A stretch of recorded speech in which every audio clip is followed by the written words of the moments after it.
안녕하세요. 어제 올린 동영상에 자폐 스펙트럼 아스퍼거 증후군에 대해서 얘기를 했는데 그 부분에 있어서 오해가 있으셔서 다시 정확하게 동영상을 찍겠습니다. 이 자폐 스펙트럼은 발달장애인데요. 우리가 중증 자폐가 있고 자폐가 있고 그 다음에 아스퍼거 증후군, 요즘에는 없어지는 추세죠. 없어지는 추세의 용어로 아스퍼거 증후군이 있습니다. 그리고 나르시스트가 있고요. 식신상관이 있고 정상인이 있습니다. 이 범주가 이렇게 일렬로 쭉 이렇게 딱 늘어나 보면 이러한 장애, 장애인지 정상인인지 그 범주, 본인의 관심사가 어디에 있느냐에 따라서 표현 방식에 차이가 있습니다. 인간에게는. 모든 인간에게 있는 욕구는 불안, 안정, 사랑에 대한 욕구가 있어요. 그런데 이 불안이라는 것이 누구에게나 다 있는 불안인데 요것을 어떻게 안정과 사랑을 표현하느냐, 추구하느냐에 따라서 이 범주가 이렇게 나눠지는데요. 중증 자폐하고 자폐의 경우 누구나 다 알고 있듯이 요거를 아스퍼거 증후군이라고 이제 알고 있는 경우, 중증 자폐하고 자폐의 이제 어머니의 경우에는, 그 부모의 경우에는 애가 타죠. 기가 막힙니다. 왜냐면 이 중증 자폐와 자폐를 가지고 있으면 확 티가 나요. 겉으로. 그래서 이 아스퍼거 증후군을 혼동하시면 안 되는 그 부분이 뭐냐면 이 중증 자폐하고 자폐는 확 티가 나요. 어떻게 티가 나냐면 인지 부분하고 공감 부분에 있어서, 인지 공감 부분에 있어서 전부 다 없어. 인지를 잘 못해, 공감을 못해. 이 부분이 확 티가 나기 때문에 언어적인 부분에 있어서도 말이 늦거나 말을 못하거나 괴성을 지르거나 동어 반복을 하거나 같은 행동을 계속 똑같이 하거나 막 이러한 식으로 뭔가 티가 납니다. 그래서 학습 자체가 잘 안 돼요. 굉장히 어려워요. 그리고 적절한 반응이 없어요. 그러니까 누구를 불렀어. 이름을 누구야 이러면서 불렀는데 반응 자체가 없거나, 누가 한 대 때렸어. 그러면 나도 때려줘야 돼. 아니면 울어야 돼. 막 이러한 적절한 반응 자체가 없기 때문에 바로 티가 납니다. 그런데 이 경우에는 기질적인 장애예요. 문제가 뇌 자체가 태어나면서부터 선천적으로 어느 한 부분이 상했어. 어택을 당했어. 그래서 오는 문제이기 때문에 확 티가 나고 고치기도 힘들고, 그래서 간질발작, 요것과 동반되는 경우가 굉장히 많습니다. 갑자기 애기가 막 간질발작을 일으키거나 막 이랬을 때 병원에 가죠. 왜 우리 애기가 이상하다, 막 이렇게 자기만의 세상에 들어가 있다, 막 이러니까 이런 경우에는 확 티가 나요. 그러니까 이 애기들이 거짓말도 못하는 것 같고 너무 순수하고 너무 이쁘거든요. 그러니까 이 엄마들이 굉장히 고민하면서 병원에서 치료를 늘상 받으면서 늘상 봐주죠. 보호자로서의 역할을 해주죠. 그래서 이 엄마들이 그러죠. 우리 아이보다 내가 하루만 더 살았으면 좋겠다, 막 이런 이야기들을 하죠. 그 부분은 보호자가 있느냐 없느냐에 따라서 차이가 납니다. 사이코패스나 소시오패스라는 용어 자체가 지금 현재 없어지는 추세에 있는데, 굳이 나누자면 엄마들이 상처받을 수 있지만, 그렇지만 이 중증 자폐나 자폐가 굳이 나누자면 사이코패스에 속해요. 왜냐면 사이코패스는 인지도 못하지 공감도 못하지 이런 부분이에요. 그렇지만 위험하냐 안 위험하냐는 보호자가 있어서 늘상 돌봐지는 그 경우에는 이게 된다 안 된다 그리고 수습 자체가 부모 입장에서 하게 돼요. 그렇기 때문에 이 아이한테 문제가 덜 발생할 수 있지만 만약에 진짜 인지도 못하고 공감도 못하는 아이가 자기 본능에 의해서 배가 고파, 성적 욕구가 있어, 뭔가 갖고 싶어, 뭘 해야 되겠어, 자야 되겠어, 뭐 이런 상황에 놓여 있을 때 그 상황에서 이게 남의 것을 가지고 온다라는 개념 자체가 없고 다른 사람이 원한다 원하지 않는다의 개념 자체가 없이 해놓고 나중에 보니까 너한테 문제가 있다고 하니까 이 사람은 자기가 문제가 있는지도 모르는데 나는 욕구에 의해서 한 것뿐인데 문제가 있다고 가둬놓고 막 이러니까 이 사람은 내 잘못한 부분을 숨겨야 되기 때문에 그 상대방을 죽일 수도 있고 은폐할 수도 있고 이런 상황이 벌어집니다. 그래서 사이코패스라고 합니다. 그렇지만 이 경우에 보호자가 있느냐, 이 아이를 안정적으로 먹여주고 재워주고 입혀주고가 돼서 이 아이를 제대로 돌볼 수 있느냐 없느냐의 차이가 또 발생하게 됩니다. 그런데 우리가 지금 문제가 되고 있는 것은 아스퍼거 증후군, 고기능 아스퍼거 증후군의 문제예요. 여기서 인지 자체가 돼요. 인지 자체가 되는데 공감 자체가 안 돼요. 이 사람들이 이해하는 방식이 수학적인 이해입니다. 그래서 제가 사이코패스 말고 소시오패스를 이야기했을 때 아스퍼거 증후군이 있고 나르시스트가 있어요. 그래서 사회의 리더층을 담당하는, 사회에 적응도 좀 해 보이는 그런 나르시스트가 있고요. 조종도 하고 이런 경우, 그런 경우에는 나르시스트가 되고 전혀 이용할 생각이 없었는데 공감 자체만 못하는 아주 순수하고 착한 그 아스퍼거 증후군, 그걸 말하는 거예요. 정서적으로 성장이 안 된 철없는 어른아이, 나쁜 남자, 책임감과 의무감이 전혀 없고 상대를 배려할 줄을 몰라. 그런데 여기서 착각이 오는 게 뭐냐면 내가 뜯어먹고 사는 배우자 외에는 배려가 과잉이에요. 그래서 법도 없이 살 사람, 너무너무 착한 사람이 되어버린다는 것이죠. 오감이 발달돼 있고 예민하고 편식을 하고 호불호가 분명하고 내가 싫어하는 거 좋아하는 거가 명확하게 나눠집니다. 언제나 불안과 저항이 있어요. 감정 처리하는데 굉장히 많은 시간을 소비합니다. 자기 자신 혼자서 그 감정 처리를 할 수가 없어. 그 상황이 돼요. 그래서 동굴로 들어가고 말을 안 하려고 합니다.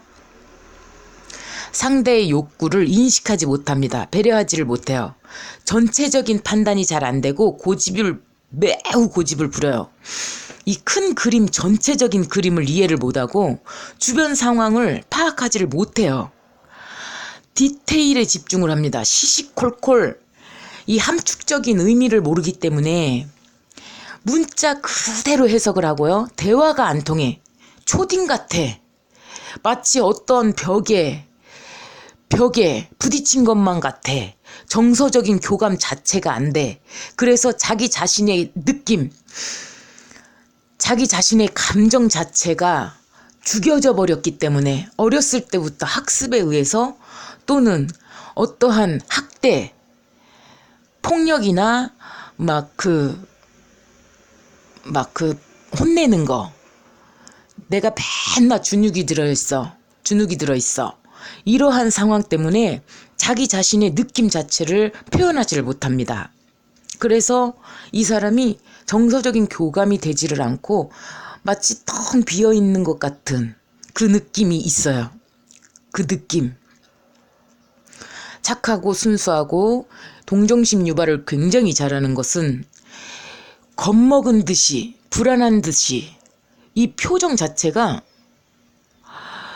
굉장히 상대방이 나를 어떻게 생각할까 두려움에 휩싸였을 때, 그때는 굉장히 여린 두려움에 떠는 그 두려움에 막 떠는 그 가여운 짐승 같은 그 눈빛이 있어요. 그래서 사람들이 돌봐줍니다. 여러 사람들이 돌봐주는 사람들은 그런 사람들이죠. 그렇지만 주변 상황이나 내 상황, 우리 엄마가 돌아가셨다거나 아빠가 돌아가셨다거나 막 이런 내가 지금 먹고 사는데 너무 많이 문제가 있다거나 내가 바람을 피웠다거나 막 이런 그러한 상황은 전혀 고려하지 않고 그냥 배가 불렀을 때 혹은 나한테 조금 좋은 일이 있었을 때는 또 밝은 웃음을 그런 저런 상황 자체를 생각을 안 하고 밝은 웃음을 띌 수 있다는 것이 바로 홍염살이 같이 들은 경우에 또 이러한 일들이 일어나죠. 그리고 무엇을 던져주어도 이거 한번 해볼까? 이거 되게 재밌대. 사람들이 이거 좋아한대. 이러면서 이렇게 어떠한 자기가 관심 있는 분야 말고 그 부분에 있어서 던져주었을 때 이 사람은 귀찮아하고 싫어하고 재미없고 그런 반응을 보이죠. 그리고 실증을 잘 내고요. 흥미 유발 자체가 잘 안 됩니다. 부자연스러운 언행이 있어요. 자존감이 굉장히 낮아져 있고 사회적으로 고립되어 있습니다. 그러니까 사회적인 행사나 모임 같은 거를 참석은 잘 해도 되게 불편하고 불안해요. 나는 그냥 거기서 미소만 띠고 있어. 이 핵심 내용이 뭔지를 몰라. 그렇지만 나는 고립되어 있었기 때문에 사람들 자체와 어울릴 수 있는 이러한 계기를 한 번씩 나가봐요. 잘 나가요. 그러니까 웃기만 하니까 이 사람은 너무 착해. 그러면 의견을 나누기도 하긴 하는데 뭐 핵심을 진짜 끌고 갈 만한 그런 게 아니고 다른 사람을 만나러 온 거잖아요. 그러니까 웃기만 하죠. 웃고 잘 어울리는 것처럼 보여요. 그렇지만 그 사회적 행사나 모임이 사실 이 사람한테는 좀 불편한 일이죠. 그래서 얼른 집에 가고 싶고 뭔 얘기하는지도 잘 모르겠고 그런 경우들. 운동 능력이 떨어진다고 되어 있는데 여기서 헷갈리는 부분이 오는 겁니다. 이 사람이 멀쩡해요. 멀쩡한 남자예요. 멀쩡한 여자이기도 하고요. 굉장히 멀쩡해 보여요. 그러니까 운동 능력도 어느 정도 있고 운동선수도 많기 때문에 운동을 되게 잘하는데 왜 운동 능력이 떨어지냐고 했냐면 이 운동 능력에 있어서 힘 조절을 잘 못합니다. 그래서 안을 때, 뭐 싸울 때, 막 이런 때 어떠한 일상생활에 있어서 힘 조절이라는 게 있어요. 힘을 조절해서 이 아이는 아이니까 세게 껴안았을 경우에 얘는 뼈가 부러질 수도 있어. 뭐 이러한 그 상황이라는 게 있잖아요. 그런데 그런 거를 전혀 고려를 하지를 못해요. 그러다 보니까 부부싸움을 할 때 힘을 다 쓰면 와이프가 죽을 수도 있잖아요. 근데 이런 거에 대한 개념이 없어요. 그러니까 실컷 때려서 죽여놓고 죽을 줄 몰랐다. 이게 나오는 겁니다. 무엇을 하더라도 사실은 되게 이 힘 조절이라는 게 잘 안 돼요. 큰 그림, 주변 상황 자체를 파악하지 못하기 때문에 이러한 일들이 일어나는 거죠. 중독되어 있는 특정 분야, 자기가 관심 있는 디테일이 살아있는 사람이기 때문에 자기가 중독되어 있는 그 한 분야가 있습니다. 게임이 됐든 운동이 됐든 뭐가 됐든 그 특정 분야에 있어서 베이블레이드가 됐든 또 기계, 과학 분야 그 분야에 있어서만큼은 그 누구 못지않은 그러한 능력을 가지고 있고 이름도 다 알아요. 막 공룡 이름도 막 종류별로 다 알든가 막 이렇게 자기가 관심 있는 그 분야에 있어서 굉장히 잘하는데 말을 술술술 하면서 얘는 이거고 이름이 뭐고 뭐 어쩐 특징이 있고 뭐 플러스 1이 있고 뭐 이런 능력이 있다. 이런 것들을 되게 잘 이야기를 해요. 그러다 보니까 여기서 또 착각이 옵니다. 얘는 천재적이야. 똑똑해. 완전히 똑똑해. 집중력, 대단한 집중력을 보여요. 자기가 관심 있는 그 분야에. 근데 이 사람이 그 분야 외에 나머지는 되게 고지식하고 답답하고 사람들한테 좀 이용당해요. 그러면은 따돌림을 좀 당하거든요. 그러다 보니까 가여워 죽겠어. 엄마 아빠는 이 애가 가여워 죽겠죠. 너무너무 착하죠. 거짓말 못하는 것 같죠. 근데 이 사람이 거짓말을 되게 잘해요. 왜 잘하냐면 어떻게 잘하냐면 순수한 거짓말이에요. 그러니까 만약에 거짓말을 해도 이제 사실 밥 먹기 전에 이걸 먹지 마, 초콜릿을 먹지 마 이랬다고 친다면 초콜릿을 먹고 싶으니까 몰래 먹어. 그래 놓고 안 먹었습니다 이렇게 딱 지킨 척을 해요. 엄마 앞에서는 담배도 안 피우는 척, 다른 사람을 괴롭히지 않는 척, 괴롭히지 않지만 자기 의도에 의해서 괴롭히지는 않지만, 자 봐요. 이 사람이 만약에 바람을 폈다고 쳐보세요. 바람을 잘 핍니다. 다른 사람하고도 잘 놀아요. 어린아이는 누구하고도 놀을 수가 있어요. 자기 와이프랑만, 자기 배우자랑만 해야 된다는 그 개념이 잘 없어요. 그러니까 다른 사람하고도 이제 한단 말이죠. 욕구에 의해서 이제 그럴 수가 있어요. 그러면 사실 배우자한테 있어서는 거짓말이잖아요. 거짓말이기도 하고 굉장히 기만한 행동이거든요. 그렇지만 이거를 이야기를 처음에는 해봤어. 그랬더니 배우자의 반응이 너무너무 심각하고 어이없다고 그러고 막 이러니까 말을 바꿉니다. 나 안 했어. 아니 그냥 네가 그냥 이렇게 얘기한 것뿐이야. 이렇게 갑자기 말을 바꿉니다. 그래놓고 엄마한테는 자기가 말 바꾼 내용을 얘기를 해요. 제가 나를 밀쳤어. 이렇게만 얘기를 해요. 그러면 주변 상황 얘기를 안 하기 때문에 엄마는 이 배우자만 잘못했다고 생각을 해요. 왜냐면 얘는 너무너무 착하거든. 거짓말이라는 것을, 사람을 괴롭히기 위한 거짓말이라는 것을 할 수가 없는 애거든. 그러다 보니까 엄마 입장에서는 이 배우자의 잘못이라고 생각을 해요.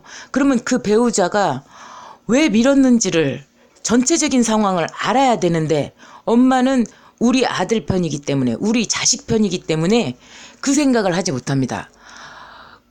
내 아들이 또 당했다고 생각을 해요. 근데 이 아스퍼거 배우자는 의식주를 모두 거의 다 해결해야 돼요. 왜냐면 이 사람은 결국에는 쓰잘데기 없는 걸로 매번 꼬투리를 잡고 싸우기 때문에 지겨워서 됐어.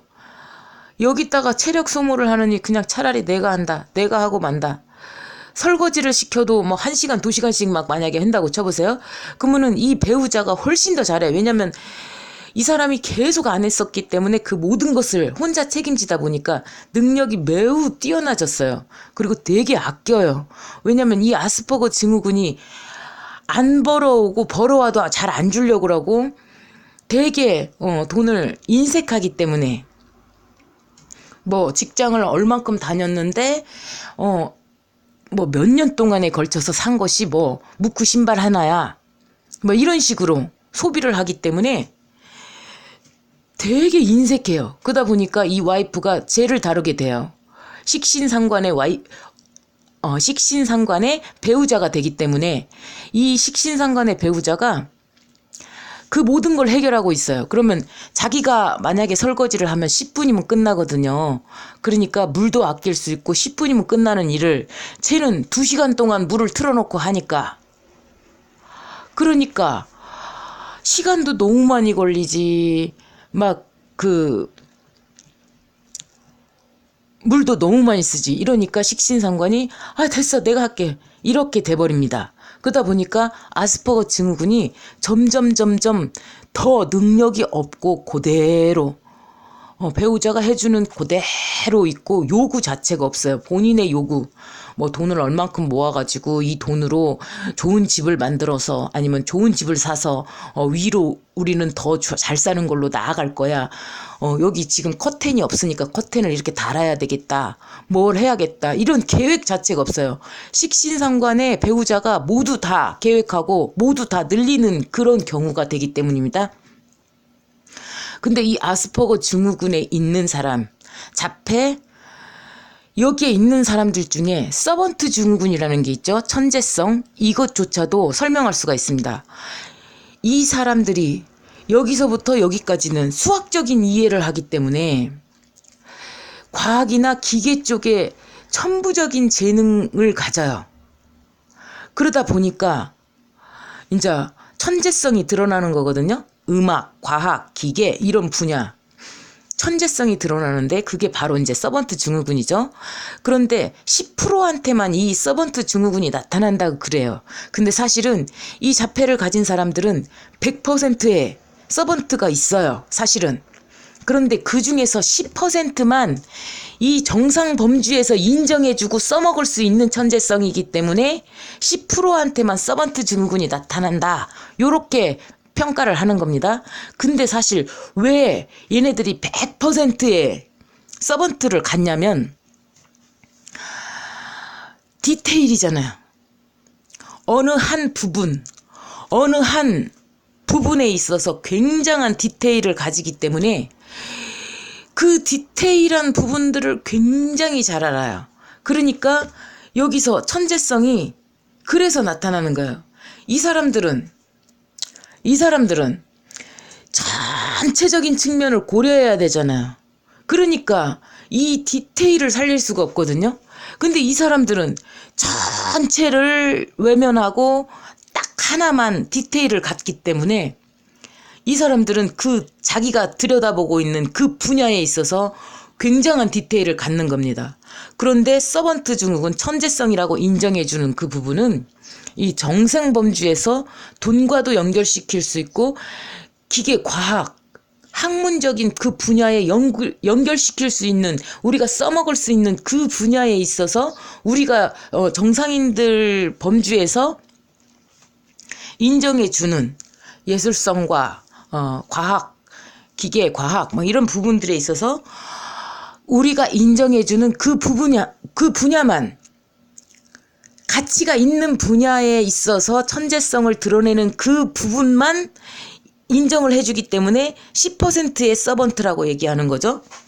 그리고 여기서 대물림 되는 구조가 뭐냐면 이게 이제 아스퍼거하고 나르시스트하고 식신상관의 일주하고 이 세 부분이 이게 대물림이 되는 부분이 뭐냐면 이 아스퍼거의 부모가 되는 게 나르시스트하고 식신상관입니다. 그럼 이 아버지는 그러니까 식신상관의 배우자는 또 아스퍼거예요. 그래서 나르시스트하고 아스퍼거가 같이 부자지간, 부녀지간 뭐 이런 식으로 나타나고 이 나르시스트는 또다시 아스퍼거의 성향이 좀 있는 나한테 복종할 수 있는 그 사람하고 배우자를 또 삼아요. 그러다 보니까 저 아스퍼거 증후군이 내 자식한테서 나타났다. 내 남편이 아스퍼거 증후군이었다. 그 사람이 편인일주였다. 편인격이었다. 이 경우에 내 자식도 편인 아스퍼거가 나타납니다. 편인 아스퍼거가 부모인 경우에 이 식신상관이 태어났다고 쳐보세요. 그러면은 자식이 부모를 챙기는 현상, 그리고 이 부모가 이 정말 조그만 그 잣대를 들이대고 야 여기에 맞춰 이러다 보니까 맨날 혼나면서 맨날 맞아가면서 너 이러면 안 돼 저러면 안 돼 막 이렇게 배운 수학적으로 배웠던 그 부분 떨어뜨리면 안 돼 음식 먹을 때 떨어뜨리면 안 돼 똑바로 앉아서 먹어야 돼 막 이런 그 부분에 있어서 식신상관의 자식은 그걸 따르면서 나중에는 도저히 안 되겠다. 나는 우울증에 걸려야겠다. 요 상황이 돼버립니다. 갖고 이게 반복이 돼버려요. 그러니까 식신상관이나 나르시스트의 배우자, 자식이 아스퍼거가 나타납니다. 그래서 대물림이 일어나는 것이죠. 이 나르시스트는 인지하고 공감을 합니다. 그런데 그것을 타인에게 악이용을 해요. 공감 자체는 하지만 나는 그건 이용 무기로 쓰겠어. 너는 나한테 내가 이마만큼 한 희생에 대해서 동정심을 가지고 복종해야만 돼. 원망과 불안이 있어요. 자존심을 매우 세우고 고집이 되게 세고 변하지가 않습니다. 나를 중심으로 해서 너희들은 다 희생을 해야 돼. 그러니까 나르시스트가 엄마가 됐을 때 자식들이 전부 다 거의 다 자기들이 못 사는데도 불구하고 아빠한테는 이 자기들은 월세 살고 막 그냥 지금 죽겠는데도 이 나르시스트 아빠가 너는 나한테 이걸 해줘야지 이렇게 생각을 해요. 그래서 그 자식들이 자기 자신을 돌보지 못하고 엄마 아빠를 챙기는 그러한 현상이 나타납니다. 그래서 부모가 나르시스트인 경우에는 나르시스트 그 부모가 재산을 좀 가지고 있게 돼요. 이 아스퍼거는 본인이 못 모아요. 나르시스트 배우자든가 식신상관의 배우자가 모으는 거지 이 사람은 돈 관리를 하지 못하죠. 식신상관의 배우자를 만났을 때도 마찬가지인데 인지 능력과 공감 능력이 있어요. 근데 그 공감 능력을 본인에게 투영을 시켜버립니다. 그래서 청승맞고 원망하는 거 그런 것들이 전부 다 자책을 해버려요. 나 때문이다. 내가 그렇게 만들었다. 내가 희생하면 되지. 내가 너한테 해줄게. 자기 자신을 희생시켜서 너를 살리는 것이 식신상관의 구조이고 나르시스트는 나를 위해서 너희들이 다 가지고 와야 돼. 요렇게 표현 방식이 차이가 나버립니다. 원래 정상인은 인지 능력과 공감 능력이 골고루 균형 있게 같이 발전해요. 근데 여기서 이게 나타나는 것이 이유가 있습니다. 성장 배경에 차이가 있어요. 정상인들은 아이가 태어날 때 아이를 쳐다봐주고 이러한 것들이 있습니다. 그런데 딱 한 가지 예를 들자면 공부를 가르칠 때요. 공부를 가르칠 때 딱 한 가지만 하고 마치겠습니다. 공부를 가르칠 때 정상인 같은 경우에는 아이한테 가르쳐 줄 때 뭐라고 하냐면 이것은 이렇게 하는 거야 라고 알려주죠. 그리고 책도 읽어주죠. 그러면 이 애기는 정상적인 반응이 뭐냐면 그 글자를 보지를 않아요. 재미가 없거든요. 그러니까 그 글자를 안 보고 그림을 봐요. 그리고 깽뚱한 얘기를 합니다. 어떤 깽뚱한 얘기? 그 그림을 보고 연상되는 이 그림을 보고 엄마 이것이 뭐가 있어. 얘는 이렇게 했어. 그러면서 책의 내용하고 관련이 책의 내용에 써있는 그 내용이 아닌 그 그림만 보고 생각한 상상한 그 이야기를 해요. 그럼 이 정상인 엄마는 그걸 받아줘요. 와, 넌 대단하다. 그런 생각까지 다 했어? 막 이러면서 같이 대화를 해요. 그러다 보니까 이게 균형 있는 발전을 이룹니다. 그런데 문제는 여기에요. 나르시스트하고 식신상관의 부모였을 경우, 아스퍼거의 경우에는 이 아이한테 이거를 글을 가르치기 위해서 책을 읽어줄 때 아이한테 뭐라고 하냐면 야, 글자를 봐, 글자를. 내가 지금 그림 읽고 있냐? 글자를 봐, 글자를 알아야 될 거 아니냐. 이러면서 글자를 보라고 합니다. 그러면 그 애기가 글씨가 뭔지를 알겠어요. 재미가 없어요. 하나도 재미가 없고 글자를 봐도 그게 뭔 글자인지도 모르고 뭘 읽는지도 모르는데 상상력을 차단해버려요. 그 그림을 보고 우리 아이가 상상력을 펼쳐서 그거를 통해서 연상작용으로 이 글자를 그 내용이 들어있었지. 이 그림만 딱 봐도 여기에 무슨 내용이 있었지. 그걸 외우면서 이제 글자를 알게 되는 것인데 이 나르시스트하고 식신상관의 부모님, 아스퍼거의 부모님인 경우에는 글자를 가르치려면 글자만 보고 글자를 외우길 바래요. 그러다 보니까 애가 상상할 수 있는 거를 차단을 해버립니다. 그 그림을 보고 상상하는 능력을 차단을 해버려요. 다른 생각을 못하게 만들어버려요. 그러다 보니까 공감 능력이 떨어져 버려요. 그래갖고 애기한테 쓰잘데기 없는 소리 하지 말고 글자나 써. 쓰다 그러면서 그 글자만 주입시키려고 그래요. 그러면 이 아이가 글자를 아냐 모르냐 그거에 매달려요.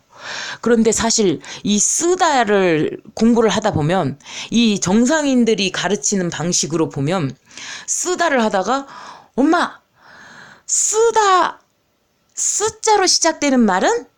막 이러면서 아이가 막 상상 다른 걸 떠올려요. 연상작용을 하거든요. 그러면서 쓰레기 막 이러면서 쓰레기, 쓰박 막 이러면서 다른 언어를 얘기를 막 해요. 그러면 이 정상인들은 정말 기가 막힌다.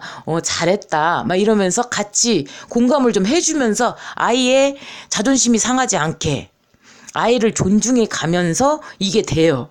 근데 이쪽에서는 뭐라고 하냐면 쓰잘데기 없는 소리를 하지 말고 쓰다를 써라.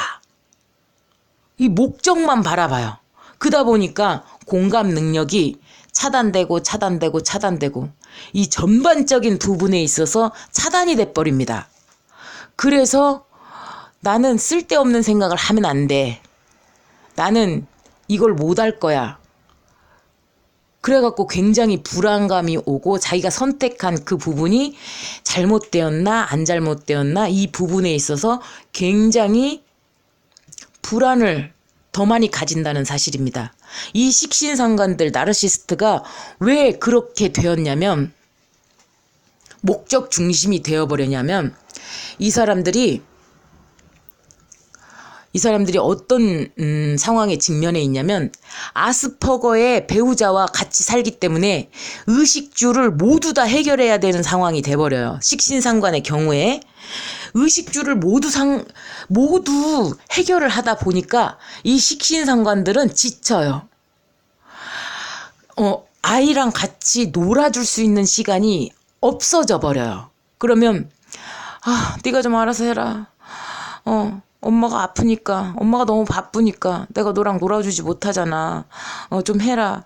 네가 좀 해라. 막 이런 식으로 아이한테 하나의 독립체로서 역할을 해주길 바랍니다. 그럼 이 아스퍼거 증후군에 빠져있는 자식은 어떤 일이 일어나냐면 자기는 배운 적이 없기 때문에 이걸 잘할 수 있는 방법 자체가 없어요. 그리고 늘상 엄마가 일하는 걸 끝내기를 기다려요. 그러니까 자기는 그냥 기다리는 것밖에는 못하는 상황이 돼버려요. 그래서 전체적인 상황 판단이 잘 안 된다는 점.